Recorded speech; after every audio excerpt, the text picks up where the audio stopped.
దేవుని నామానికి వందనాలు. మీరు వచ్చిన సంఘ సహోదరులందరికీ వందనాలు. నేనైతే చర్చ్కి ఫస్ట్లో జాబ్ గురించి హైదరాబాద్ వచ్చినప్పుడు హాస్టల్లో ఉన్నాను. అప్పుడు ప్రసన్నార్థి గారే చర్చ్కి వచ్చింది కాబట్టి దేవునికి ఎంతగానో వందనాలు. చర్చ్లో చూసినప్పుడు అంతా యూతే అని నేను అనుకున్నా. దేవునికి ఎంతగానో వేలాది వందనాలు. నేనైతే అనుకున్నా ఫాస్ట్ గారు ఎప్పుడు వాక్యంలో చెప్తూనే ఉంటారు, ఎప్పుడు సండే క్రైస్తవులానే ఉంటారు.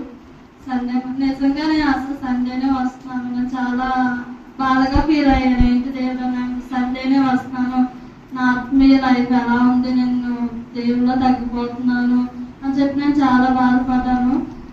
ఇది ఎలా అయినా సరే వర్క్ త్వరగా చేసి సార్ని పర్మిషన్ అడిగి వద్దామని నేను అనుకున్నాను.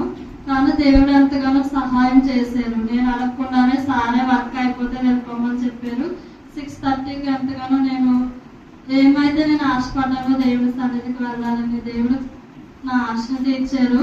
నేను అలాగే ఫ్రైడే సాటర్డే సిద్ధపాటు ప్రార్థనకి నేను అటెండ్ అవ్వాలని, ఓన్లీ సండే మాత్రమే కాదు, నేను దేవుళ్ళో ఎక్కువగా నేను ఎదగాలని, నా ఆత్మీయ స్థితి దినదినం ఎదగాలని మీరు అందరూ నా గురించి ప్రయత్నం చేయండి. దేవుడి గొప్ప సాక్ష్యాన్ని దీవించుకుంటారు. ఆమేన్.